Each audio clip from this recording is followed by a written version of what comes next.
श्री स्वामी समर्थ.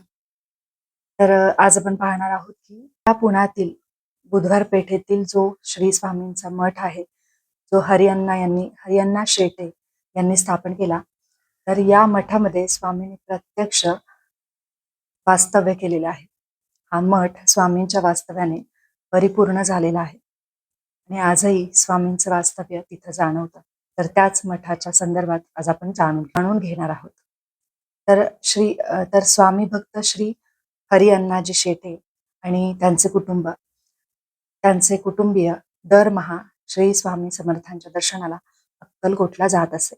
एकदा असे झाले की अक्कलकोटला श्री हरिअण्णाजी स्वामींच्या दर्शनाला गेले असता स्वामी वटवृक्षाखाली बसलेले होते आणि हरिअण्णांना येताना पाहून स्वामींनी त्यांच्या पादुका हरिअण्णांकडे भिरकावल्या आणि स्वामी हरिअण्णांना म्हणाले, आता पुन्हा इथे येऊ नकोस. तेव्हा हरिअण्णा स्तब्ध झाले आणि स्वामींना म्हणाले, स्वामी पण का? तेव्हा स्वामी हरिअण्णांना म्हणाले, अरे त्या म्हातारीला इतक्या वयामध्ये तू इतका लांबचा प्रवास करवतोस. म्हातारी म्हणजेच हरिअण्णांची वयस्कर आई. तेव्हा हरिअण्णा स्वामींना म्हणाले, अहो स्वामी, आम्ही अक्कलकोटला निघणार याची नुसती भनक जरी लागली ना तरी माझी आई आधीच बैलगाडी जाऊन बसते. तेव्हा स्वामी त्यांना म्हणाले की आता त्याची गरज उरणार नाही, कारण आम्ही स्वतःच आता तिकडे येणार आहोत. तेव्हा अण्णांना खूप आनंद झाला. अण्णा स्वामींना म्हणाले, केव्हा येणार आहात स्वामी? तेव्हा स्वामी म्हणाले, हा अजून निश्चित नाही. स्वामींचे दर्शन करून अण्णा त्यांच्या कुटुंबियांसहित अक्कलकोटहून पुण्याला बैलगाडीने यायला निघाले.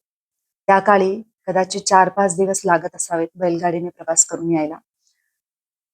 हरिअण्णा पुण्याला पोहोचल्यानंतर पाहतात तर काय, स्वामी हरिअण्णांच्या आधीच त्यांच्या घरी त्यांच्या वास्तूमध्ये येऊन हजर झालेले होते.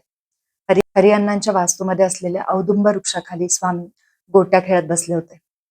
त्या काळी स्वामी 3 दिवस आणि 3 रात्र तिथे वास्तव्यास होते. म्हणजेच आपल्या आत्ताच्या बुधवार पेठेतील स्वामींच्या मठामध्ये स्वामींनी 3 दिवस आणि 3 रात्र वास्तव्य केले आहे. ती वास्तू परम पावन ऊर्जावान झाली. स्वामींनी दिलेल्या चरम पादुकांची अण्णांनी मनोभावे पूजा केली आणि शके 1801 मध्ये श्री स्वामी समर्थांच्या मंदिराची म्हणजेच आत्ताचा जो मठ आहे त्याची स्थापना झाली. या मठाला 110 वर्ष पूर्ण झालेली आहेत आणि याच मठामध्ये शंकर महाराजही वास्तव्यास येऊन गेलेले आहेत आणि या मठात राहून स्वामींची सेवा करून ते रोगमुक्त झाले आहेत. त्याच मठात शंकर महाराज येऊन वास्तव्यास राहिले, स्वामींची सेवा करून ते रोगमुक्त झाले.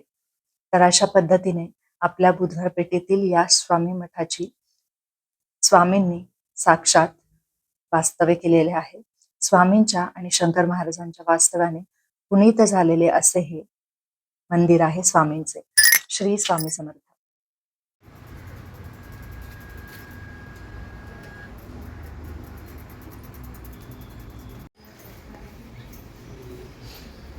Amigo.